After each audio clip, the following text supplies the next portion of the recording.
चले चित मचले नयन। युगल की नौका विहार लीला चल रही है।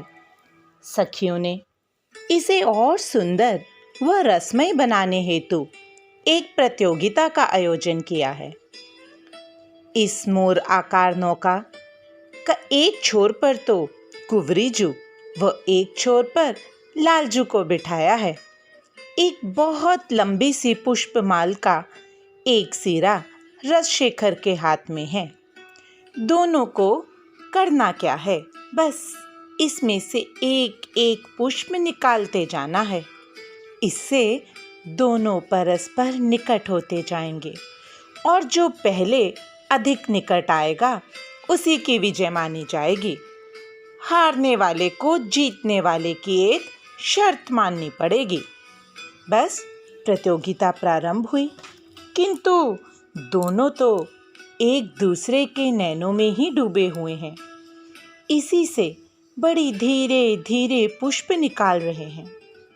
तब एक सखी लाडली जू को जिताने के लिए बड़ी चतुराई से श्यामा जू की ओर की माला को खींचती है, जिससे नवल नागरी कुछ संभल कर पुनः पुष्प निकालने लगती हैं।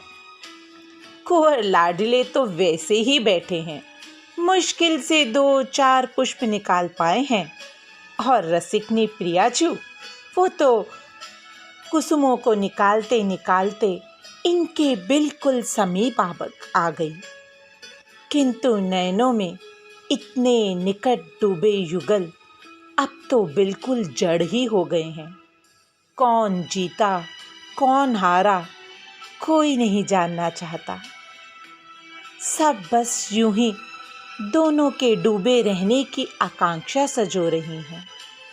लेकिन ये क्या भयो, प्रियाजू की एक करा उंगली पुष्प के साथ प्रियतम प्यारे के हस्त कमल को स्पर्श कर गई और उनके नयन इत उत डोल गए, जिससे प्रियतम तनिक सचेत से हो गए।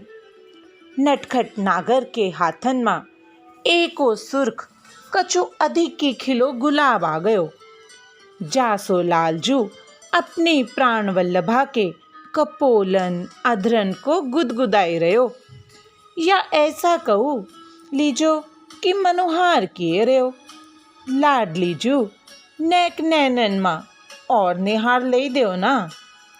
पर लाडली जू पलकन को उठाए या के दाएं बाएं देखे, किंतु नैन नाय मिलावे। या सोई लालजू की आतुरता और ही जोर सो बाड़े हो रही। प्रेम नागर के धीर को बाण टूटवे को हो रहे हो। अड़क लड़ैती जो माने ही नाय। अब की बैर तो लालजू बहुत ही अधीर हो गयो, यानी जोर सु प्रियाजू को खींच लई। दोनों हाथन मां प्यारी को मुख लेके जबरन वाके अधर चूम ले। अली नैनन मां नैन मिलाए के रस लूटवे लग्यो। गुलाब छाड़ के कमलनी पकड़ लई। पर लजीली प्रिया नेत्र झुका लज्जा गई। लाडली जू की ऐसी सकुचाई सी छवि का वर्णन कौन शब्दों में करें।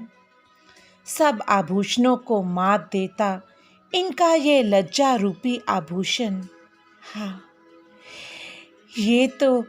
यही तो बस इस रस लंपट की रस तृष्णा को और बढ़ाता जा रहा है। प्रियतम प्राण प्यारी की चिबुक को पकड़ प्रियाजू के मुख को ऊपर उठाते हैं। प्राण वल्लभ की आकांक्षा जान प्राण प्यारी जरा जरा पलकों को उठा रही है। उठते उठते नयन ठहरे उनके हृदय पर लटकते इस हार पर।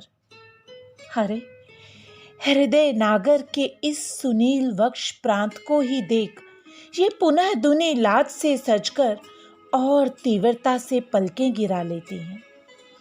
एक अभिन्न एहसास से नैन बंद हो गए लाडली जू के। किंतु लालजू वो तो परम रसिक प्रेम विवश हो इस बार प्राणन रस सरसनी के मुख कमल को अपने कर पल्लव से यूं पकड़ लिया कि लग रहा मानो किसी प्रेमी ने बड़ी श्रद्धा व संभाल से एक कुमुद अपने प्रेमी को समर्पित करने को हाथों में उठा रखा हो।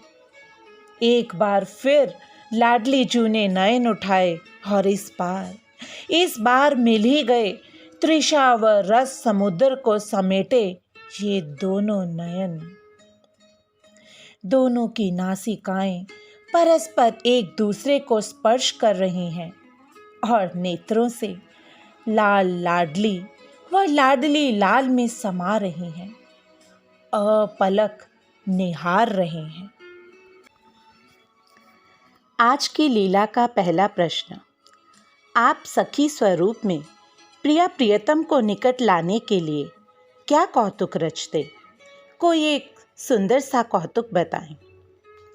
दूसरा प्रश्न, प्रिया जो आज का खेल जीत गई हैं, तो सखियां अपनी चपलांगी प्रियाजू की तरफ से कौन सी शर्त रखती हैं जो प्रियतम को माननी ही पड़ेगी?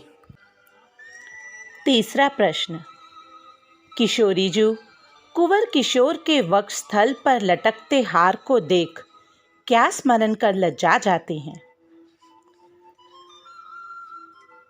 आप सखियों ने अब तक इतनी लीलाओं का श्रवण किया है।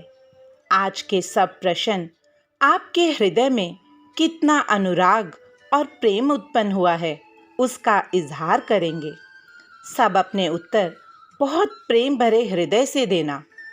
जो सखियां हमें उत्तर लिखकर नहीं भेजती हैं, उन्हें कम से कम खुद अपनी डायरी में ये सेवा हर रोज़ ज़रूर देनी चाहिए। इसी से हमारा प्रिया प्रियतम के प्रति प्रेम और उनका गाढ़ चिंतन बनेगा। बोल मेरे प्रिया प्रियतम की जय।